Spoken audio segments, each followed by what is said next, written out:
이번 주 19대 대선 선거운동이 본격 시작된 가운데 대선 주자 지지율에 관심이 모이고 있습니다. 지난 17일부터 18일 여론조사 전문기관 리얼미터가 CBS의 의뢰로 실시한 여론조사 결과 더불어민주당 문재인 후보가 43.8%, 국민의당 안철수 후보가 32.3%를 기록한 상황.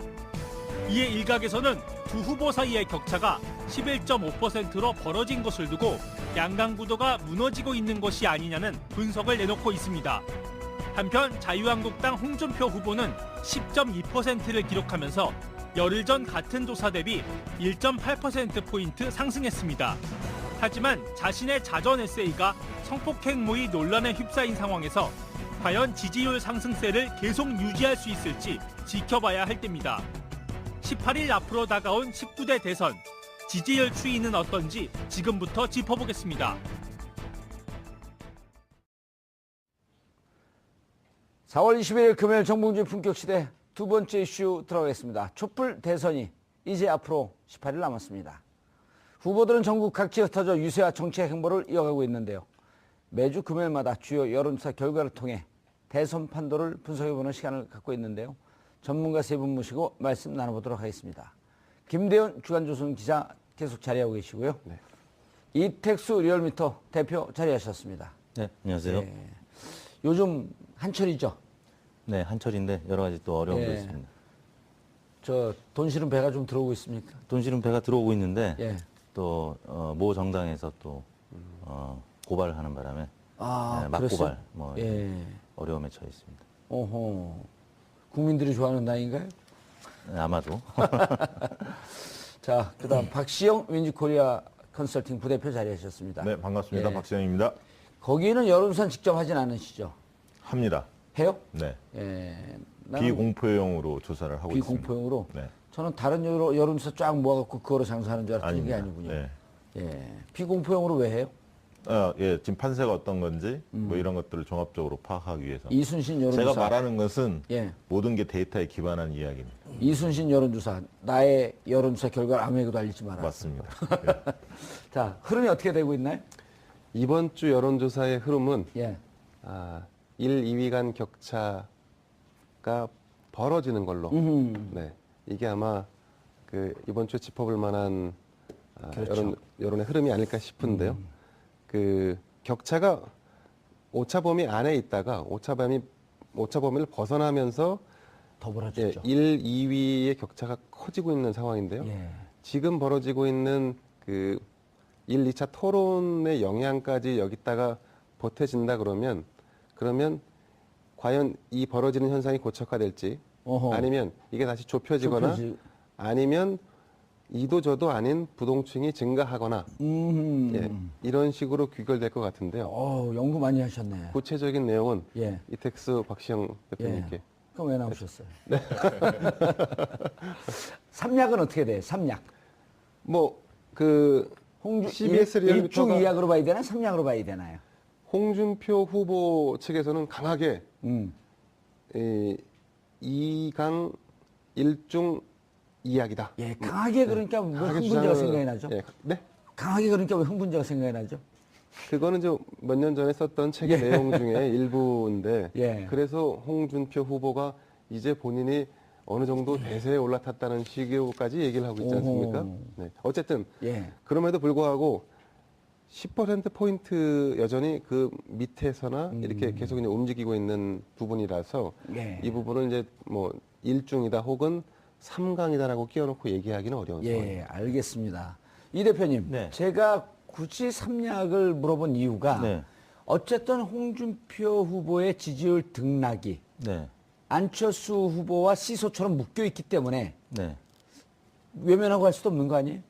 그렇습니다. 뭐 한 2주 전에 발표된 여론조사 결과들에서 가장 중요한 게 홍준표 후보가 포함되느냐 안 되느냐에 따라서 뭐 4자 구도, 3자 구도에서 안철수 후보가 문재인 예. 후보를 이기느냐 지느냐가 결정됐었는데 지금 홍준표 후보의 지지율이 최근 들어서 조금씩 1%, 2%씩 야금야금 오르면서 뭐 대략 10%를 지금 넘는 수치들이 나오고 있거든요. 대체로 이렇게 나오고 있죠. 네, 그렇습니다. 그래서 이제 이 정도 상승세면 15%까지 득표할 수도 있다. 국고보조금을 다 받을 수도 있다. 이런 얘기가 나오고 있기 때문에 잔치 났네. 네. 그러면 이제 결국에는 안철수 후보 지지층에서 일부 이탈하는 지지층이 홍준표 후보 쪽으로 온다는 얘기이기 때문에 예. 그래서 이제 이강의 구도는 그러면? 네, 이강 구도는 이제 오차 범위를 최근 들어서 이제 벗어났기 때문에 좀 의미가 없어졌고 예. 1강, 2중 이 구도로 갈 가능성이 최근에 생긴 겁니다. 물론 이제 아직까지는 홍준표 후보와 안철수 후보의 격차가 여전히 큽니다만 지금 홍준표 후보 쪽에서는 샤이 보수 표심까지 감안하면 이미 15%는 도달했다고 자체적으로 평가하고 있고 뭐 당내에서 뭐 그런 여론조사를 한 것으로 그래서 예. 홍준표 후보는 많이 기대를 하는 것 같습니다. 예. 네, 그래서 현재 수준에서는 이제 구도가 1강 1중 3약에서 이제 1강 2중 2약으로 가는 뭐 그런 과정이 아니겠느냐 보는 것이죠. 이렇게 추세가 바뀐 이유 핵심적으로 우리 시청자분들이 알아듣기 쉽게 네. 오차 범위 안에 들어갔다 벌어지면서 이 추세가 조금 더 벌어지는 양태로 간 왜 저러지? 궁금할 거 아니에요. 이제 양자 구도에서 양강 다자 구도로 바뀐 이후에 문재인 후보 진영에서 강력하게 이제 네거티브 검증으로 들어가면서 아하. 이게 어떻게 보면 야당 대 야당 싸움이긴 합니다만 예. 보수 대 진보의 양 프레임으로 또 네거티브가 이제 진행이 되고 TV 토론도 사실 영향을 좀 일부 미쳤다고 하겠습니다. 1차 TV 토론 이후에 지지율이 좀 많이 빠졌기 때문에 영향을 미쳤다, TV 토론이. TV 토론도 일부 영향을 미쳤고 또 민주당에서의 이제 검증 공세도 안철수 후보에게는 부정적으로 영향을 미쳤다고 봐야 될 것 같고요. 예. 또 최근 들어서 이제 호남 민심도 잠시 후 얘기 나오겠습니다만 호남에서 문재인 후보가 이제 지적했던 강령에서 과거에 이제 같이 당을 할 때 5.18 정신을 뺐었던 뭐 이런 부분과 관련해서 이제 민주당 내에서도 여러 가지 얘기들이 나오니까 호남 민심이 최근 들어서는 조금 더 문재인 후보 쪽으로 길어지는 듯한 모습을 보이면서 방금 말씀드린 대로 이제 보수 대 진보 이 프레임을 가다 보니까 안철수 후보가 중도에서 이제 약간 보수 쪽으로 가는 듯한 느낌이 들거든요. 물론 이제 홍준표 후보가 이제 3위권 후보에서 계속 좌파라고 주장을 하고 있습니다만 국민들이 보기에는 중도에서 약간은 보수 쪽으로 안철수 후보가 밀리는 상황이 되기 때문에 지지층이 특히 호남 진보 쪽에서 빠지다 보니까 예. 더 격차가 벌어지는 것 같습니다. 알겠습니다. 지역에서 특히 이제 호남 지역을 포인트를 두고 해석을 좀 해주셨는데 세대 간 관심도 네. 지역과 세대를 지역에 들어가도 또 지역에서도 세대 간 좀 차이가 벌어지잖아요. 네. 이렇게 벌어지는 또 다른 포인트를 지적할 게 있나요? 지금 전 지역을 보면 다 경합 중이긴 합니다만 예. 특히 40대, 30대, 20대는 문 후보가 어느 지역이든 앞서고 있고요. 50대, 60대에서는 안 후보가 앞서고 있는데 예.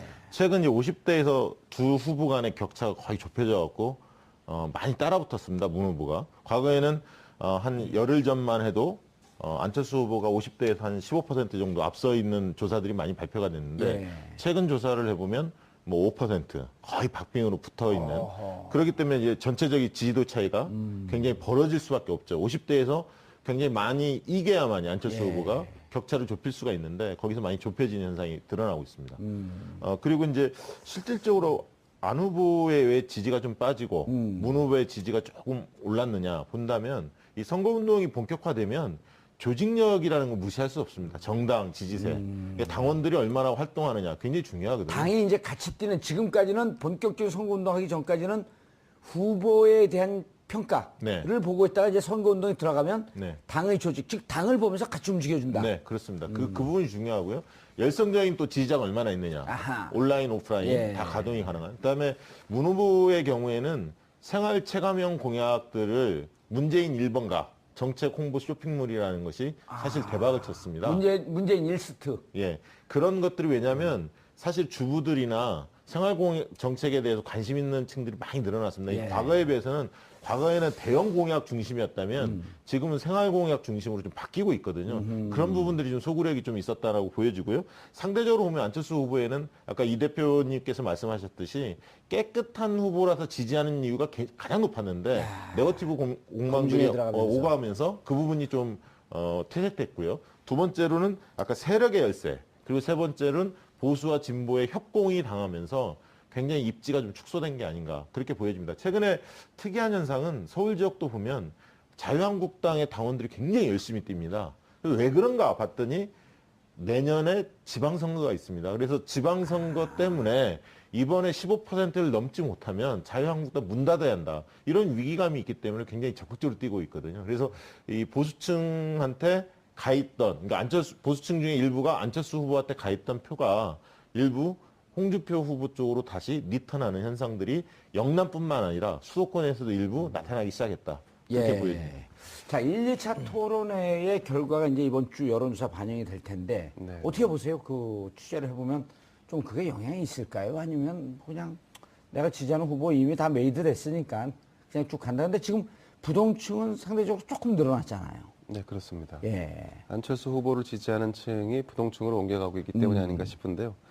그 토론의 결과가 누구에게 가장 영향을 줄 것이냐. 근데 토론회를 뭐 보셨는지 모르겠습니다만은 토론이 이렇게 양질로 국민적 호응을 얻을 수 있는 그런 그 순기능적인 방향으로 진행된 게 아니라 네거티브라든가 아니면 뭐 상대 후보를 깎아내리기 위한 뭐 이런 어떤 장으로 사용됐기 때문에 플러스가 아니라 누구에게 마이너스가 될 것인지를 보면은 오히려 정확하게 분석을 할 수 있을 것 같은데 문재인 후보가 많은 공략을 당하고 공격을 당했지만 그럼에도 불구하고 여전히 이 안보와 관련된 어떤 검증이랄까 이런 부분에서 스탠스가 정확하지 않은 안철수 후보가 굉장히 좀 불리한 상황으로 연결되지 않을까 싶습니다. 그 지금 국민들은 이 후보가 대통령이 될 수 있을까?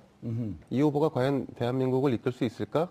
라고 하는 퀘스천으로 TV를 바라보는데 그 TV 안에서 보여지는 어떤 후보가 나는 사드 배치를 반대하는데 당은 사드 배치를 찬성하고 있다. 그리고 또 본인은? 햇볕 정책을 계승하냐라고 물어볼 때 호남 베이스에 있는 정당의 대선 주자가 그걸 과감하게 테이크하지 못하는, 그러니까 당연히 나는 계승한다라고 하지 못하는 부분들, 이런 부분들은 오히려 문재인 후보가 보인 뭐 주적이라든가 이런 논란보다 훨씬 더 뼈아픈 결과로 이어질 수 있을 만한 상황과 여건이 조성되어 있는 것이죠. 예. 여론조사에 반영될 개연성이 높겠다. 그렇죠. 그러니까 그게 안철수 후보에게 부정적인 방향으로 영향을 미칠 가능성이 높다. 예. 보여집니다. 알겠습니다. 이제 그렇다고 본다면 또 지금 지지하는 분들 원래 대선 때 이 여론조사를 물론 나온 결과를 보지만 여론조사를 갖고 이렇게 집중적으로 분석해보고 그런 적이 있었나요? 대선 때? 지난 대선 때도 그랬죠. 지난 대선 때도 저희 리얼미터 같은 경우는 이제 다음 포탈에 예. 지금 이맘때쯤에는 거의 매일 예. 일간 공개를 했었습니다. 오히려 지금 그때보다는 좀 약화됐다고 봐야 될 것 같은데요. 왜냐하면 당시에는 박근혜, 문재인 두 후보 간 지지율 예. 격차가 2, 3% 차이밖에 안 그렇죠. 났었고요. 다른 후보들은 뭐 약세였기 때문에 실제 양강 구도가 첨예하게 그리고 D-6 그 무렵에는 두 후보 간의 골든 크로스도 사실 있었거든요. 있었죠. 그래서 여론조사가 그때는 사실 더 치열하게. 뜨겁고 관심이 많았었습니다. 자, 지금 여론조사 내가 지지하고 있는 사람을 계속 지지하겠는가라고 하는 충성도. 네. 자, 요쯤 되면 이제 여론조사 전문가들이 보기에도 좀 깊게 들어간 측면인데 이제 우리 시청자분들이 그런 걸 다 이해를 해요 또. 예. 많이 예. 워낙 보도가 되고 있기 때문에 예. 많이 알고 계시죠. 예. 지금 충성도 측면에서는 문재인 후보가 가장 높을 텐데 그 충성도가 높낮이가 또 이렇게 보이나요? 그렇습니다. 저희가 이제 이번 주에 예. 조사한 바에 따르면 응집력이 가장 높은 후보의 지지층, 문재인 후보가 60.5%, 어허. 안철수 후보가 51.7%, 거기서도 한 10% 네, 좀 차이가 나네. 홍준표 후보 42.1%, 아하. 그다음에 심상정 후보 26.3% 순이었는데 보면 6대 5대 4대 3 뭐 이 정도입니다. 딱 10%씩. 유승민 후보는 조사 안 했어요? 유승민 후보도 22%. 그러니까 심 후보와 유승민 후보는 지금 지지율도 그렇고 또 응집력도 그렇고 뭐 굉장히 비슷한 붙어있다. 수준인데요. 일단 TV 토론이 가장 큰 원칙이 뭐냐면 5명에게 동등한 시간을 할애하기 때문에 그동안에 스포트라이트를 받았던 양강 후보는 조금 지지율이 빠질 수밖에 없고요. 한 1%든 2%든 빠질 수밖에 없고요. 나머지 세 후보는 모처럼 노출될 수 있는 기회가 온 것이기 때문에 그리고 심상정, 유승민 두 후보는 전문가들의 평가도 좋았습니다. 그래서 지지율이 소폭이지만 오르고 있고요.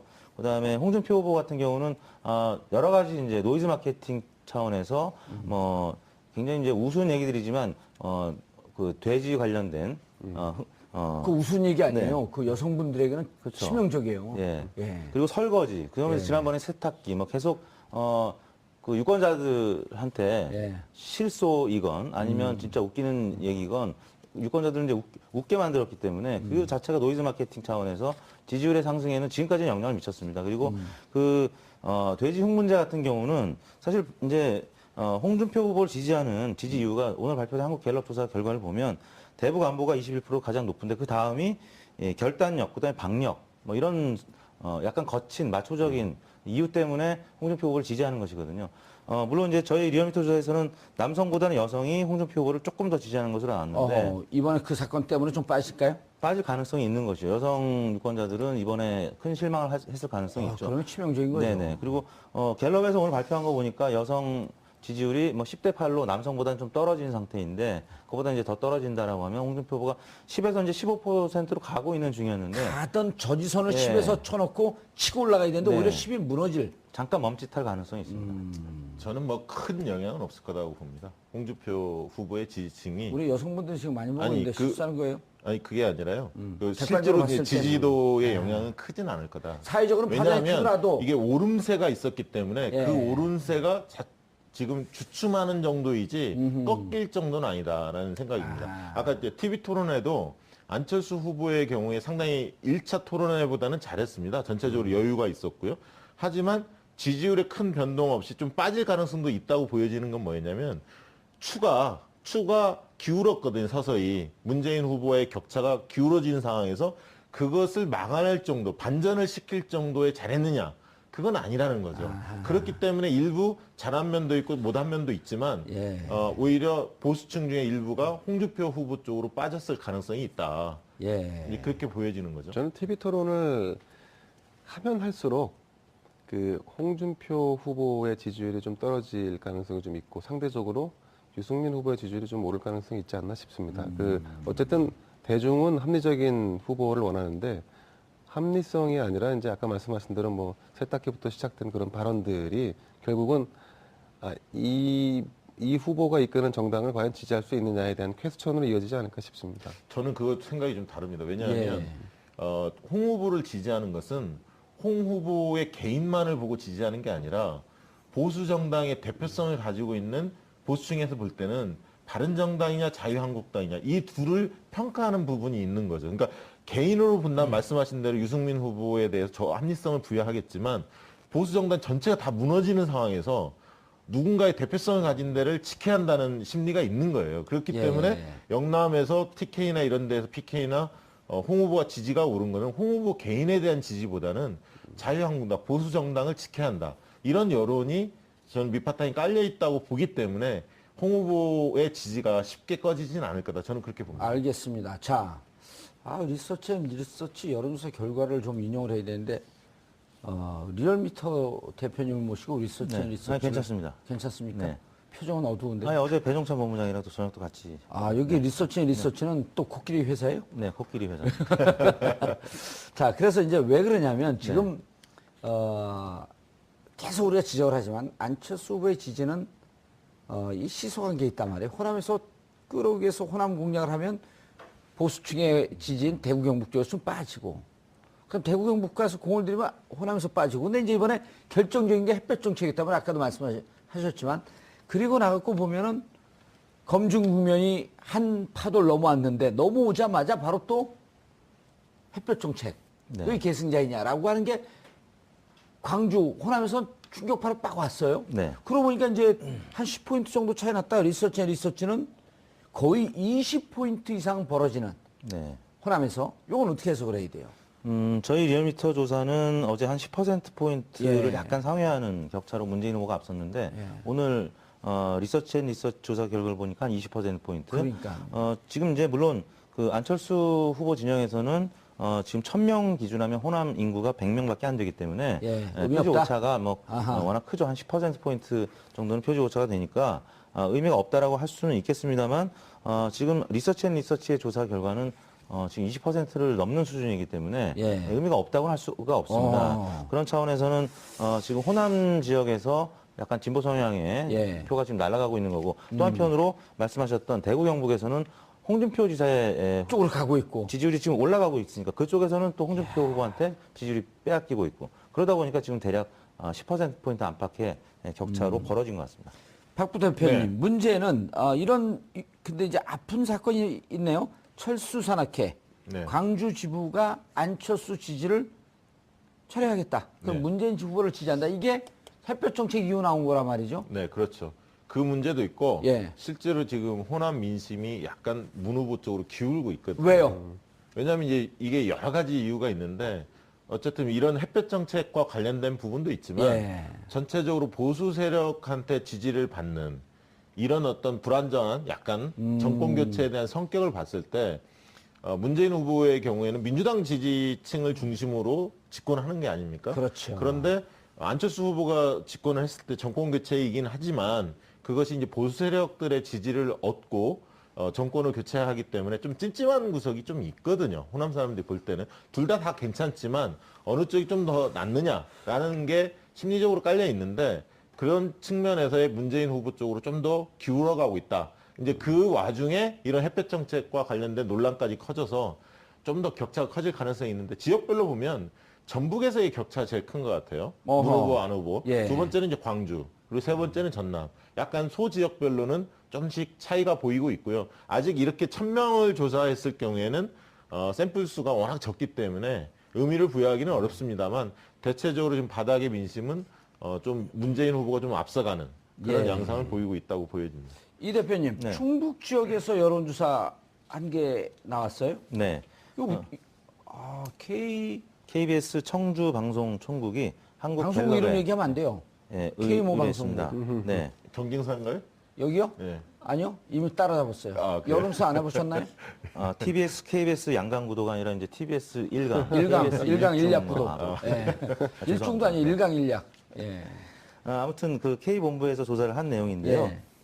청주 방송총국에서 갤럽에 의뢰한 내용인데 아무튼 이 지역에서 문재인 후보가 37.4%를 기록해서 31%를 기록한 안철수 후보를 또 앞서기 시작했다. 그동안에 사실 이제 안희정 지사가 경선에서 낙마하면서 안희정 지사의 표가 안철수 후보한테 많이 이동하지 않았습니까? 그래서 예. 충청 지역에서 안철수 후보의 지지율이 꽤 약진을 했었는데 최근 들어서는 이제 호남에 이어서 충청도까지 문재인 후보가 지금 약진을 하면서 대략 뭐 10%포인트 안팎 지금 문재인 후보가 안철수 후보를 앞서는 것으로 나타나고 있습니다. 저희 조사에서는 거의 동률로 나타났는데 이 충청 지역만 따로 해본 조사는 아무튼 좀 더 앞서 간다는 것이기 때문에 예. 의미가 있다라고 봐야 되겠죠. 리얼미터에서 전체 조사 1000 정도의 샘플을 했을 때 충북 지역만 하게 되면 100보다 샘플 대전, 충청, 세종을 다 합쳐서 이제 100명이기 때문에 그러니까 이제 충북만 그건- 하면 한 50명 정도. 예, 밖에 그러니까 안 되겠죠. 그거로 전체 네. 충북 정서를 알기에는 좀 부족한데 어려우나? 이번 같은 경우는 네.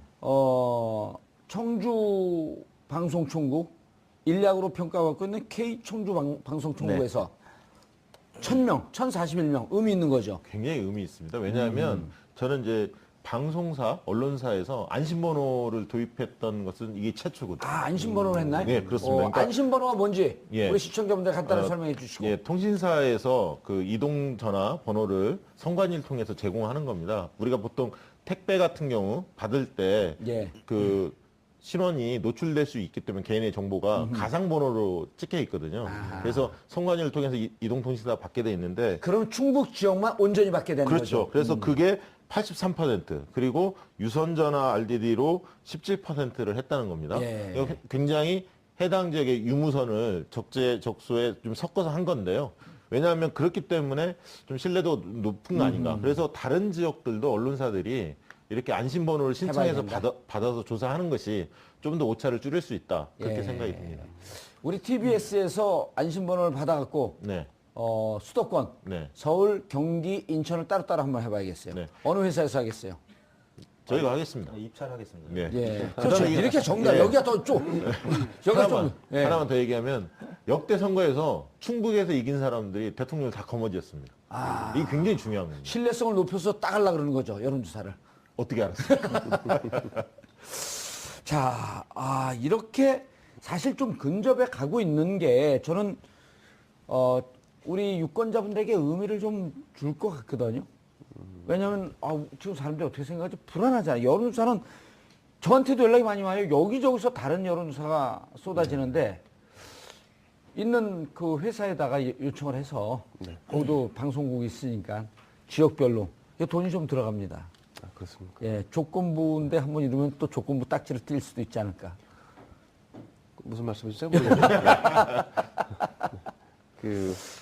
자, 앞으로 추이에 대해서 좀 이제 이쪽으로 이렇게 보면 앞으로 추이, 그 다음에 앞으로, 터닝 포인트가 뭐가 있을까요? 이제 18일 남았는데, 왜 18이라는 숫자가 이렇게 익숙하지?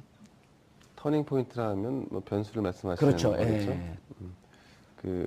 예측되는 변수들. 제가 문희상 의원과 어제 그저께인가요? 만나서 이제 말씀을 나눴는데 그분 말씀으로는 변수는 없다. 아하. 메이드 됐다, 이제. 그렇죠. 그러니까 이제 변수는 없다. 근데 그거 가지고 이제 변수가 없기 때문에 그래서 특정 후보가 간다 이 말씀까지는 안 하셨고 변수는 없다. 그래서 저는 그 변수가 오랜 정치한 사람들 감이 또 있으니까요. 그러니까 변수가 없다는 그분 말씀에 동의를 합니다. 지금 이제 안철수 후보가 뭔가 지금 골든 크로스를 만들 수 있는 기회를 실기함으로 인해서 사실은 그런 기회를 다시 만들기는 좀 어려워졌고요.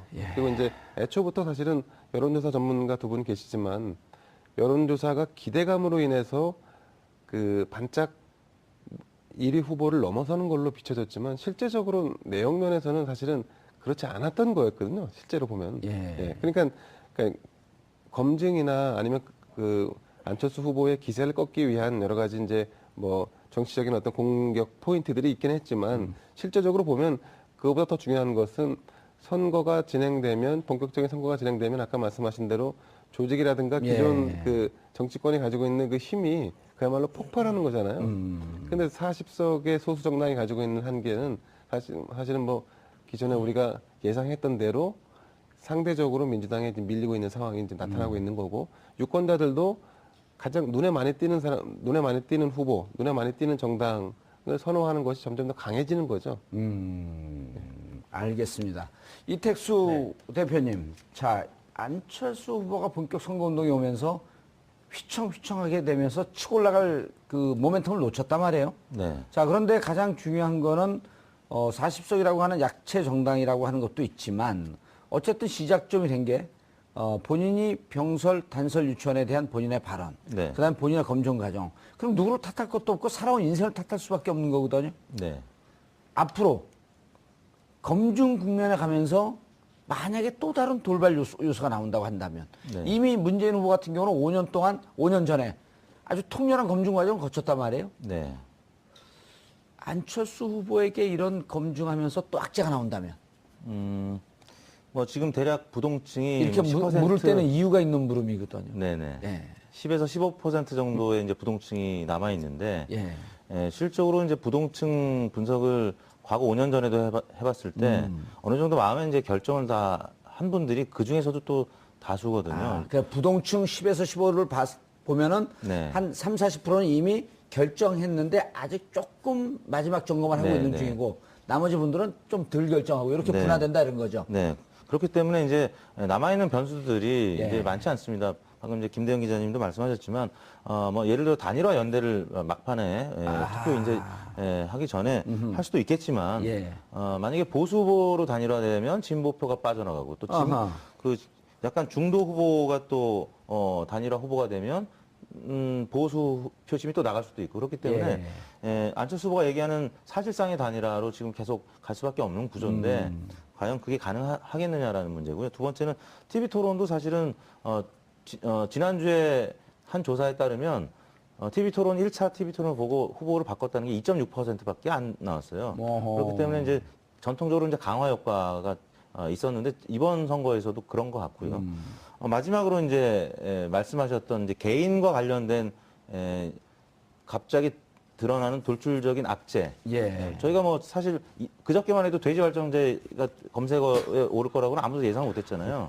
근데 이런 갑작스러운 키워드가 홍보하기 등장하면서 재밌어. 어느 후보건 직격탄을 맞을 수 있거든요. 예. 그런 변수가 오히려 조금 남아 있는 것 같고요. 문희상 의원이 얘기하셨던 것처럼 크게 뭐 판을 흔들 만한 변수는 실제 존재하지 않을 가능성이 높아 보입니다. 예. 그런데 그러면은 자 이제 전략이 필요하단 말이에요. 네. 안철수 후보 입장에서 네. 승부수를 띄워야 하지 않을까요? 그렇죠. 띄워야죠. 예. 제가 볼 때는 이제 구도 변수는 분명히 있습니다. 그게 아까 있던 보수 후보들하고 단일화. 물론 이제 아까 말씀하셨듯이 진보층 같은 게 빠져나가겠죠. 단일화 역풍이 있을 겁니다. 호남도 빠져나갈 거고. 그래서 1+1이 2가 되는 게 아니라 1.5 정도 되지만 어쨌든 플러스 효과가 좀 있다고 보여집니다.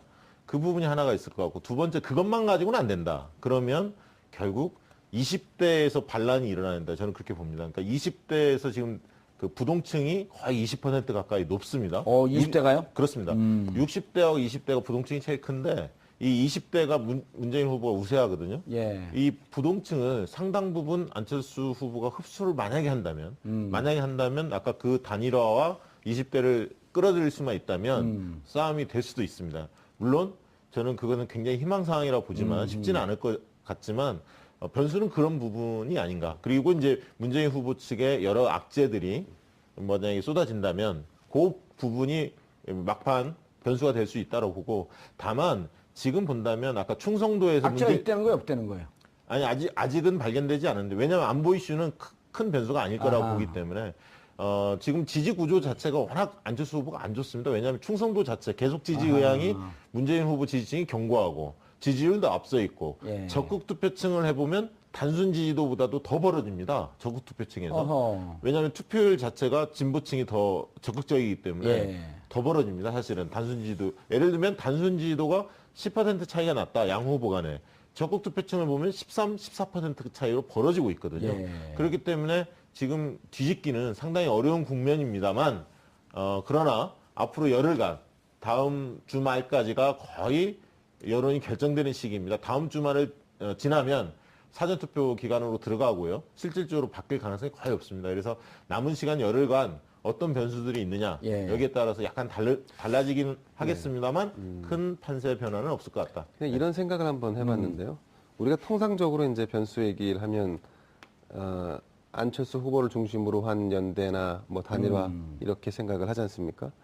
근데 이제 이게 현실적이지는 않아요. 사실 지금 이대로 이제 오자구도로 하면 선거가 치러질 텐데. 23일날 바른정당 의총 있잖아요, 근데. 계속 갈 거냐, 다운할 거냐. 하긴 이제 혹시 아실지 모르겠지만 바른정당이요. 예. 그 선수를 다 합치면 제일 많은 당 중에 하나고요. 오. 그리고 또 재산도 제일 많아요. 그리고 군대도 안 갔다 오신 분들이 가장 많은 정당이에요. 근데 이제 물론 이제 그렇다고 해서 나도 군대 안 갔다 왔으니까 바른정당으로 가야 되나요? 그 정당이 나쁘다는 것이 아니라 그 정당의 이제 체질이 예. 기본적으로 약간 웰비 웰빙 정당이기 정당이다. 때문에 어떤 결정을 내리거나 할 때 단호함은 좀 부족하다. 아하. 그래서 아마 그 결단이 총 자체에서 없겠다? 뭔가를 결정 내리기 쉽지 않을 겁니다. 아하. 다만 이제 근데 오히려 역설적으로 말이죠.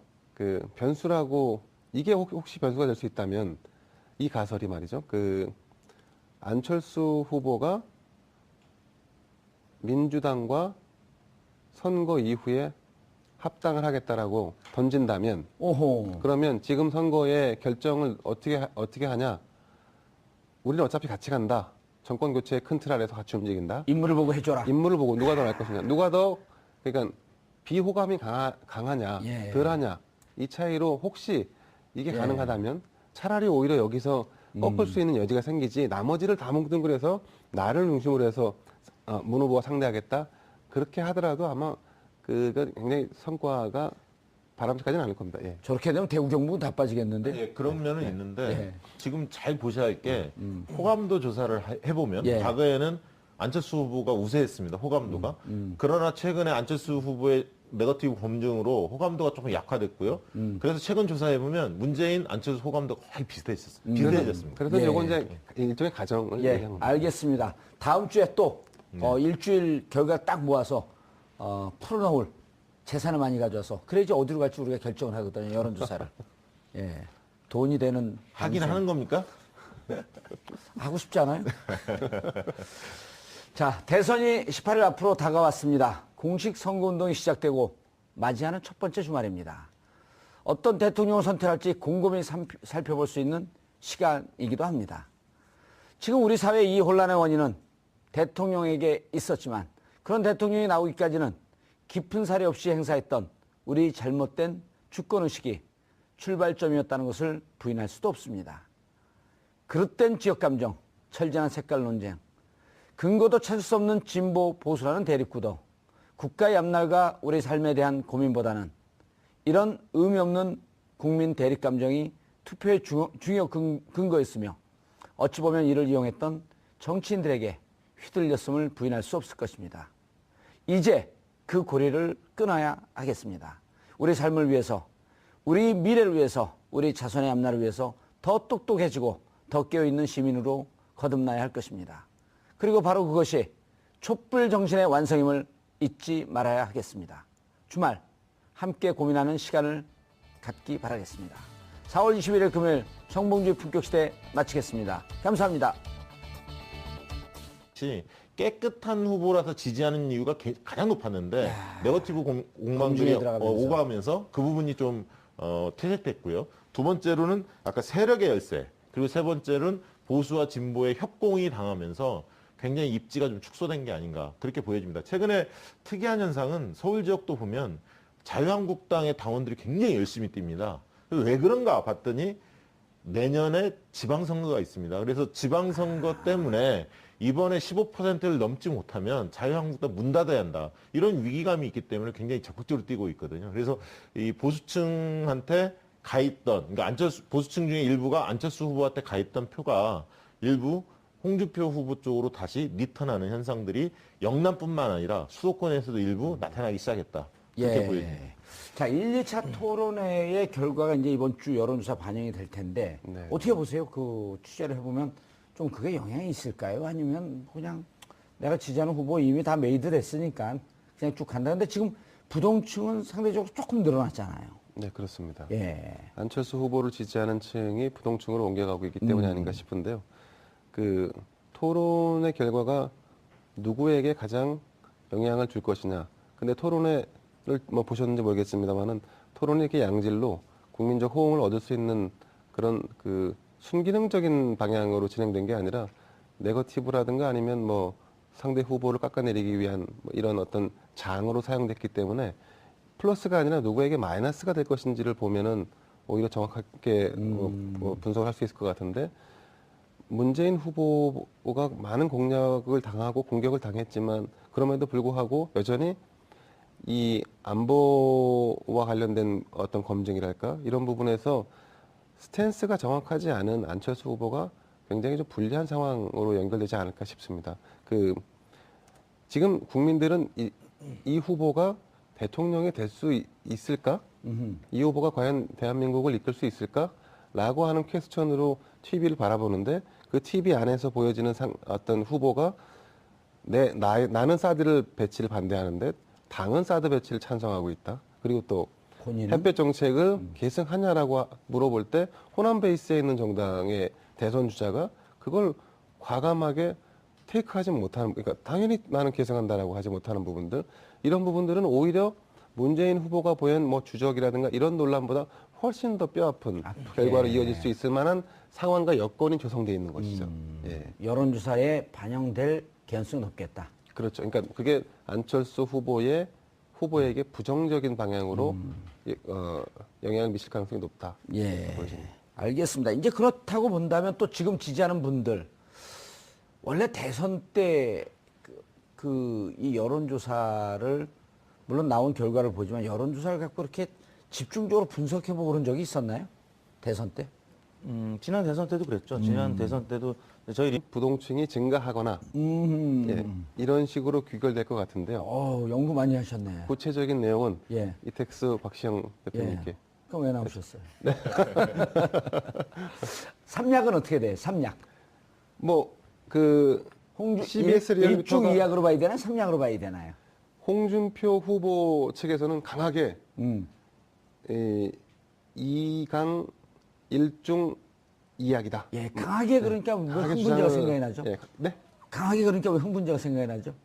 그거는 몇 년 전에 썼던 책의 내용 중에 일부인데 예. 그래서 홍준표 후보가 이제 본인이 어느 정도 대세에 올라탔다는 식으로까지 얘기를 하고 있지 않습니까? 네. 어쨌든 예. 그럼에도 불구하고 10%포인트 여전히 그 밑에서나 이렇게 계속 그냥 움직이고 있는 부분이라서 예. 이 부분은 이제 뭐 1중이다 혹은 3강이다라고 끼워놓고 얘기하기는 어려운 상황입니다. 예, 알겠습니다. 이 대표님, 네. 제가 굳이 삼약을 물어본 이유가 네. 어쨌든 홍준표 후보의 지지율 등락이 네. 안철수 후보와 시소처럼 묶여 있기 때문에 네. 외면하고 할 수도 없는 거 아니에요?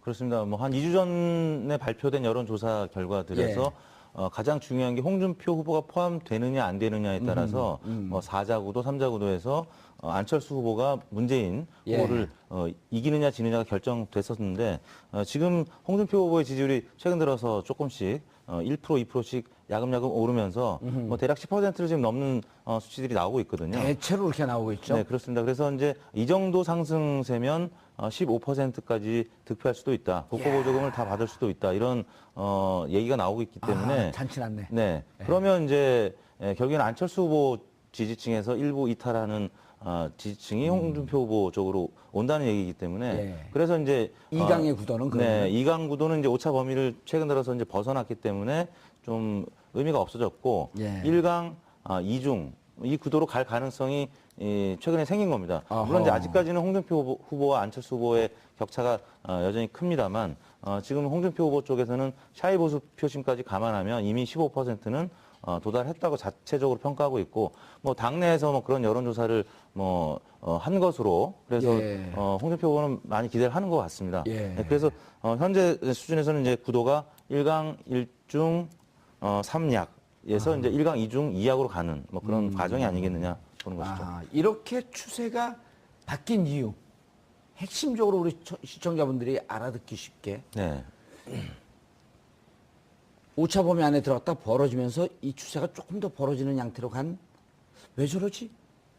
궁금할 거 아니에요. 이제 양자 구도에서 양강 다자 구도로 바뀐 이후에 문재인 후보 진영에서 강력하게 이제 네거티브 검증으로 들어가면서 아하. 이게 어떻게 보면 야당 대 야당 싸움이긴 합니다만 예. 보수 대 진보의 양 이번 주 19대 대선 선거운동이 본격 시작된 가운데 대선 주자 지지율에 관심이 모이고 있습니다.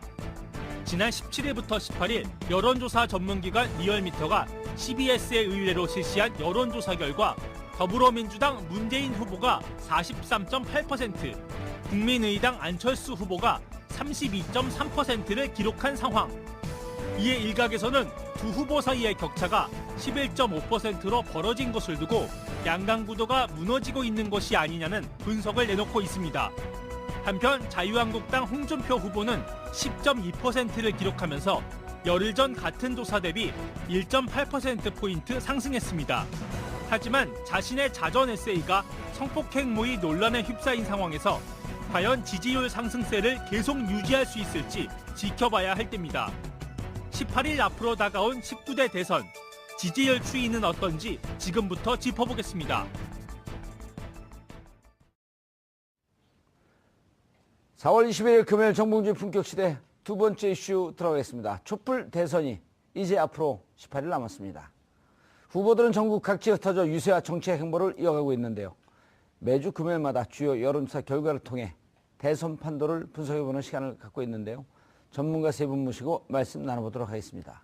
김대현 주간조선 기자 계속 자리하고 계시고요. 네. 이택수 리얼미터 대표 자리하셨습니다. 네, 안녕하세요. 예. 요즘 한철이죠. 네, 한철인데 여러 가지 또 어려움도 예. 있습니다. 저 돈 실은 배가 좀 들어오고 있습니까? 돈 실은 배가 들어오고 있는데 예. 또 모 정당에서 또 고발을 하는 바람에 네, 막고발 그랬어요? 뭐 예. 어려움에 처해 있습니다. 어허. 국민들이 좋아하는 나이인가요? 네, 아마도 자, 그다음 박시영 윈지코리아 컨설팅 부대표 자리하셨습니다. 네, 반갑습니다. 예. 박시영입니다. 거기는 여론조사 직접 하진 않으시죠? 합니다. 해요? 네. 예. 나는 비공포용으로 조사를 하고 있습니다. 비공포용으로. 네. 저는 다른 여론조사 쫙 모아갖고 그거로 장사하는 줄 알았더니 그게 아닙니다. 아니군요. 네. 예. 비공포용으로 왜 해요? 예, 지금 판세가 어떤 건지 뭐 이런 것들을 종합적으로 파악하기 위해서. 이순신 여론조사. 제가 말하는 것은 예. 모든 게 데이터에 기반한 이야기입니다. 이순신 여론조사. 나의 여론조사 결과를 아무에게도 알리지 마라. 맞습니다. 예. 자, 흐름이 어떻게 되고 있나요? 이번 주 여론조사의 흐름은 예. 1, 2위 간 격차가 벌어지는 걸로. 네, 이게 아마 그 이번 주에 짚어볼 만한 그렇죠. 여론의 흐름이 아닐까 싶은데요. 그 격차가 오차 범위 안에 있다가 오차 범위를 벗어나면서 더 벌어졌죠. 1, 2위의 격차가 커지고 있는 상황인데요. 예. 지금 벌어지고 있는 그 1, 2차 토론의 영향까지 여기다가 보태진다 그러면 과연 이 벌어지는 현상이 고착화될지 어허. 아니면 이게 다시 좁혀지거나 아니면 이도 저도 아닌 프레임으로 또 네거티브가 이제 진행이 되고 TV 토론도 사실 영향을 좀 일부 미쳤다고 하겠습니다. 1차 TV 토론 이후에 지지율이 좀 많이 빠졌기 때문에 영향을 미쳤다, TV 네, 토론이. TV 토론도 일부 영향을 미쳤고 또 민주당에서의 이제 검증 공세도 안철수 후보에게는 부정적으로 영향을 미쳤다고 봐야 될 것 같고요. 예. 또 최근 들어서 이제 호남 민심, 잠시 후 얘기 나오겠습니다만 호남에서 문재인 후보가 이제 지적했던 강령에서 과거에 이제 같이 당을 할 때 5.18 정신을 뺐었던 뭐 이런 부분과 관련해서 이제 민주당 내에서도 여러 가지 얘기들이 나오니까 호남 민심이 최근 들어서는 조금 더 문재인 후보 쪽으로 길어지는 듯한 모습을 보이면서 방금 말씀드린 대로 이제 보수 대 진보 이 프레임을 가다 보니까 안철수 후보가 중도에서 이제 약간 보수 쪽으로 가는 듯한 느낌이 들거든요. 물론 이제 홍준표 후보가 이제 3위권 후보에서 계속 좌파라고 주장을 하고 있습니다만 국민들이 보기에는 중도에서 약간은 보수 쪽으로 안철수 후보가 밀리는 상황이 되기 때문에 지지층이 특히 호남 진보 쪽에서 빠지다 보니까 예. 더 격차가 벌어지는 것 같습니다. 알겠습니다. 지역에서 특히 이제 호남 지역을 포인트를 두고 해석을 좀 해주셨는데 세대 간 관심도 네. 지역과 세대를 지역에 들어가도 또 지역에서도 세대 간 좀 차이가 벌어지잖아요. 네. 이렇게 벌어지는 또 다른 포인트를 지적할 게 있나요? 지금 전 지역을 보면 다 경합 중이긴 합니다만 예. 특히 40대, 30대, 20대는 문 후보가 어느 지역이든 앞서고 있고요. 50대, 60대에서는 안 후보가 앞서고 있는데 예. 최근 이제 50대에서 두 후보 간의 격차가 거의 좁혀져 갖고 많이 따라붙었습니다. 문 후보가. 과거에는 한 열흘 전만 해도 안철수 후보가 50대에서 한 15% 정도 앞서 있는 조사들이 많이 발표가 됐는데 예. 최근 조사를 해보면 뭐 5% 거의 박빙으로 붙어 있는 그렇기 때문에 이제 전체적인 지지도 차이가 굉장히 벌어질 수밖에 없죠. 50대에서 굉장히 많이 이겨야만이 안철수 후보가 격차를 좁힐 수가 있는데 거기서 많이 좁혀지는 현상이 드러나고 있습니다. 그리고 이제 실질적으로 안 후보의 왜 지지가 좀 빠지고 문 후보의 지지가 조금 올랐느냐 본다면 이 선거운동이 본격화되면 조직력이라는 거 무시할 수 없습니다. 정당, 지지세. 그러니까 당원들이 얼마나 활동하느냐 굉장히 중요하거든요. 당이 이제 같이 뛰는 지금까지는 본격적인 선거운동하기 전까지는 후보에 대한 평가를 네. 보고 있다가 이제 선거운동에 들어가면 네. 당의 조직, 즉 당을 보면서 같이 움직여준다. 네, 그렇습니다. 그 부분이 중요하고요. 열성적인 또 지지자가 얼마나 있느냐. 아하. 온라인, 오프라인 예. 다 가동이 가능한. 그다음에 문 후보의 경우에는 생활 체감형 공약들을 문재인 1번가 정책 홍보 쇼핑몰이라는 것이 사실 대박을 쳤습니다. 문재인 일스트. 예. 그런 것들이 왜냐하면 사실 주부들이나 생활공약 정책에 대해서 관심 있는 층들이 많이 늘어났습니다. 예. 이 과거에 비해서는 과거에는 대형 공약 중심이었다면 지금은 생활 공약 중심으로 좀 바뀌고 있거든요. 그런 부분들이 좀 소구력이 좀 있었다라고 보여지고요. 상대적으로 보면 안철수 후보에는 아까 이 대표님께서 말씀하셨듯이 리얼미터 같은 경우는 이제 다음 포탈에 예. 지금 이맘때쯤에는 거의 매일 일간 공개를 했었습니다. 오히려 지금 그때보다는 좀 약화됐다고 봐야 될 것 같은데요. 약화됐다. 왜냐하면 당시에는 박근혜, 문재인 두 후보 간 지지율 예. 격차가 2, 3% 차이밖에 안 그렇죠. 났었고요. 다른 후보들은 뭐 약세였기 때문에 실제 양강 구도가 첨예하게 그리고 D-6 그 무렵에는 두 후보 간의 골든 크로스도 사실 있었거든요. 있었죠. 그래서 여론조사가 그때는 사실 더 치열하게. 뜨겁고 관심이 많았었습니다. 자, 지금 여론조사 내가 지지하고 있는 사람을 계속 지지하겠는가라고 하는 충성도. 네. 자, 요쯤 되면 이제 여론조사 전문가들이 보기에도 좀 깊게 들어간 측면인데 이제 우리 시청자분들이 그런 걸 다 이해를 해요 또. 예. 많이 예. 워낙 보도가 되고 있기 때문에 예. 많이 알고 계시죠. 예. 지금 충성도 측면에서는 문재인 후보가 가장 높을 텐데 그 충성도가 높낮이가 또 이렇게 보이나요? 그렇습니다. 저희가 이제 이번 주에 예. 조사한 바에 따르면 응집력이 가장 높은 후보의 지지층 문재인 후보가 60.5%, 어허. 안철수 후보가 51.7%, 거기서도 한 10% 네, 좀 차이가 나네. 홍준표 후보 42.1%, 아하. 그다음에 심상정 후보 26.3% 순이었는데 보면 6대 5대 4대 3 뭐 이 정도입니다. 딱 10%씩. 유승민 후보는 조사 안 했어요? 유승민 후보도 22%. 그러니까 심 후보와 유승민 후보는 지금 지지율도 그렇고 또 응집력도 그렇고 뭐 굉장히 비슷한 붙어 있다. 예, 수준인데요. 일단 TV 토론이 가장 큰 원칙이 뭐냐면 5명에게 동등한 시간을 할애하기 때문에 예. 그동안에 스포트라이트를 받았던 양강 후보는 조금 지지율이 빠질 수밖에 없고요. 한 1%든 2%든 빠질 수밖에 없고요. 나머지 세 후보는 모처럼 노출될 수 있는 기회가 온 것이기 때문에 그리고 심상정, 유승민 두 후보는 전문가들의 평가도 좋았습니다. 그래서 지지율이 소폭이지만 오르고 있고요.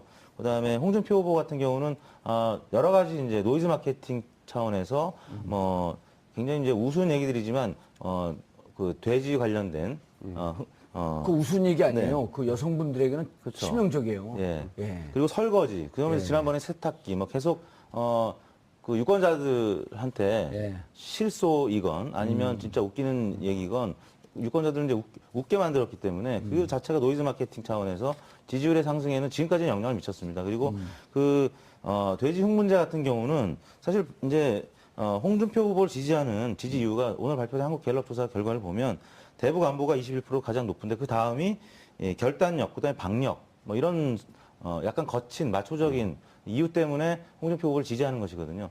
물론 이제 저희 리얼미터 조사에서는 남성보다는 여성이 홍준표 후보를 조금 더 지지하는 것으로 나왔는데 이번에 그 사건 때문에 좀 빠질까요? 빠질 가능성이 있는 것이죠. 여성 유권자들은 이번에 큰 실망을 했을 가능성이 있죠. 그러면 치명적인 거죠. 네네. 그리고 갤럽에서 오늘 발표한 거 보니까 여성 지지율이 뭐 10대 8로 남성보다는 좀 떨어진 상태인데 그보다 이제 더 떨어진다라고 하면 홍준표 후보가 10에서 이제 15%로 가고 있는 중이었는데 가던 저지선을 예. 10에서 쳐놓고 치고 올라가야 되는데 네. 오히려 10이 무너질. 잠깐 멈.